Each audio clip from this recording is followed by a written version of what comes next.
Then there is something like off-page SEO. Now this was on-page SEO, what you do on your web page, what you do around your web page. Okay, besides your web page, what all you have to do in order to optimize your website.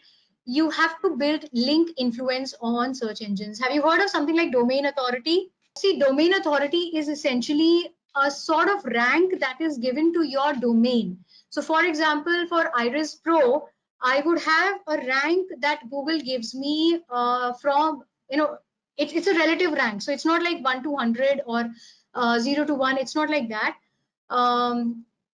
It is a relative rank between websites, between domains, not websites, between domains that Google would give you, so as to understand the importance that Google is giving you as a domain. Now, this authority is very important because higher this authority, higher will be your organic audience. Now, how do you build this domain authority? It's definitely built over the years, but you basically do that with the help of links. Links as in backlinks. So how many people are linking back to you? How many people are telling their audience that, hey, this is great content. Now that you're there on my website, do go back and check out their content as well. Or I have got this content from this website, and this is some great content put up out there. So you have a look over there as well. So this backlinking gives you a lot of link juice, a lot of link influence on search engine.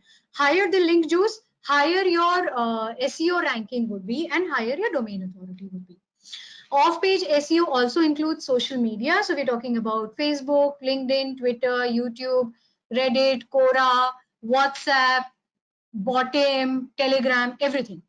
So any and every social media platform that you may be on, off-page SEO also matters over there. How engaging is your content on social media? How many, or how updated you are there on social media. Number of platforms do not matter, but regularity of content definitely matter. So there is always this indirect influence of social media that will be there on SEO efforts. And email marketing, what we discuss next, email or SMS marketing. Now, one very important thing that I'd like to highlight over here is that for email marketing, particularly for people who are dealing with B2B business, so among somebody like you, it makes a lot of sense to actually go in for email marketing, but at the same time, do not buy databases. Those databases, one, are not any use. Second, even if you send mails on the, first of all, you will not be able to send out the mails, because when you do email marketing, you will not be able to do it from your Gmail, or you won't be able to do it from any of your typical personal mail facilities. You will have to use email tools like MailChimp, like Sendinblue. We'll be talking about these two tools as well over here. And use opt-in list. What is an opt-in list? That people come to your website, fill up a form, and agree to receive emails from you. Okay, this may sound like a very tedious task, but trust me, it happens. People do fill up forms and they do agree to be reached out from you. Okay, so use that opt-in list. That's very important. Do not buy databases. Those are just no use. Most of the times, these tools are able to detect whether those databases are fraud databases or circulated in market type of databases, and it would simply reject your email request to them. So do not use those databases, use opt-in lists. Focus very much on the subject lines that you're reading. Now, content marketing is essentially marketing through blogs. So here again, we are talking about SEO efforts when you include keywords in your blogs and you constantly try to update your website so that Google comes again and again to crawl your website. So once it has indexed it, it notices that, oh, there is an update. See, you cannot really update regular content of your website every second day. What you can do is you can update the content of your blogs every week. That is why it becomes very important. So the moment you update it, Google will understand that, oh, there is an update on this website. It's just an active website. And so, once this consistency or once this regularity is established, that you probably, you update your website maybe every week. then you will start noticing that Google crawls your website every week. The more crawling you get, the better your SEO efforts will result. Faster result you will get. Okay, so blogging thus is important.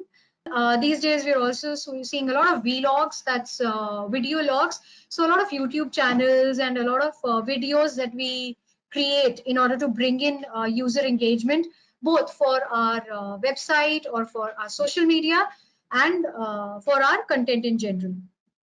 Vlogs can also be self or related. Then online PR, again, very important. Do invest a little in PR activities. PR activities like maybe some magazine would want to feature you. Maybe you want to participate in competition, some kind of competition and win. Perhaps some online blog features you.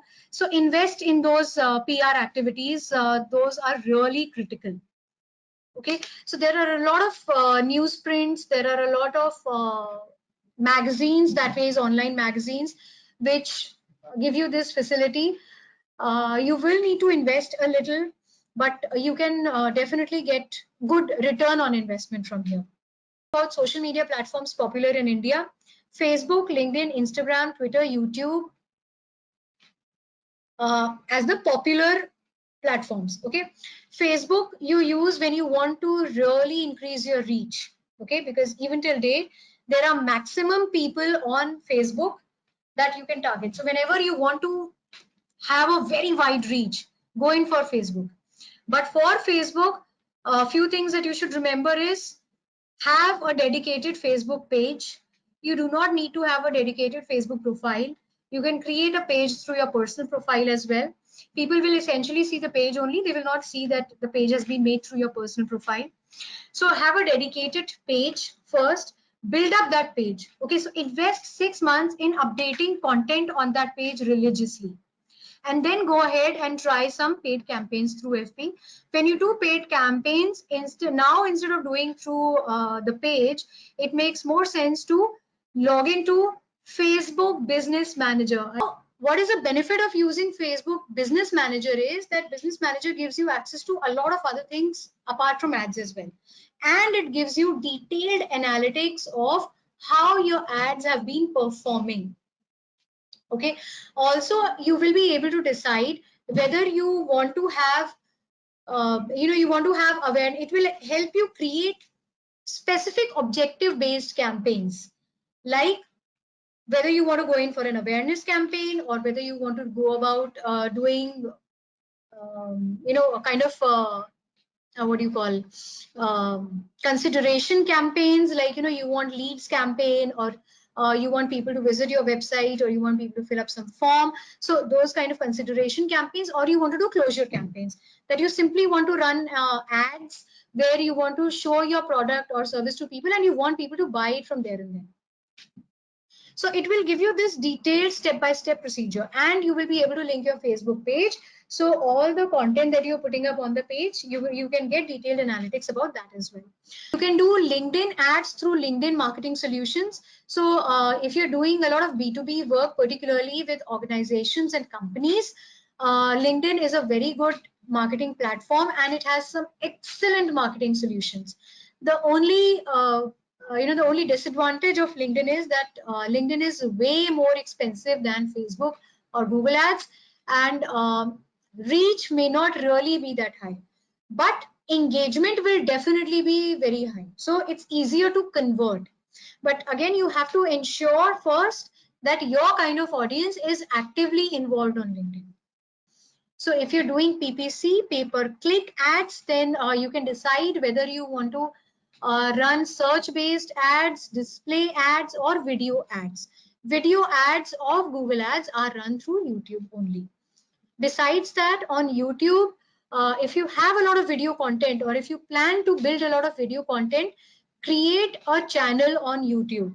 It's free of cost. You can build up your channel very easily. It's a very simple process. Build up that channel and start posting those videos. Okay, put a lot of descriptions. So YouTube works exactly like your SEO, Google SEO happens. You have to search for keywords related to videos. So YouTube optimization is also a concept. So when you put your videos, you ensure that there is a certain length of videos and you don't go beyond that.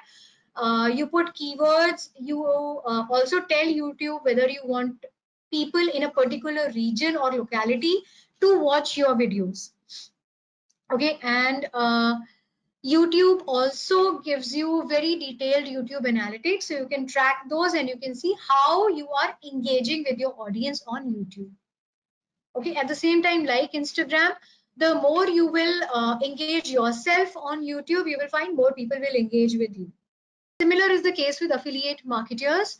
They are specifically people who have established a certain kind of authority in a particular domain, and what they do is they put your content out there on their website or on their channel and ask people to buy from you. It's as simple as that. It could be a YouTube channel, or it could be a blog, or it could be a website. Okay, so typically you will see people who are maybe website developers. A lot of them have affiliates with them from people selling server space, people selling website development solutions, okay, or people selling plugins and all. So affiliate marketing happens that way. So that's what I'm saying. You know, these people have a little authority. They have a set kind of clientele, and they can push your product or service among their clientele. So affiliate marketing is definitely something that is really coming up very well. Okay, in return, what do these affiliates get is a commission. So it's really, really much like how insurance agents work. So whatever sale they make for you, they get a commission out of it.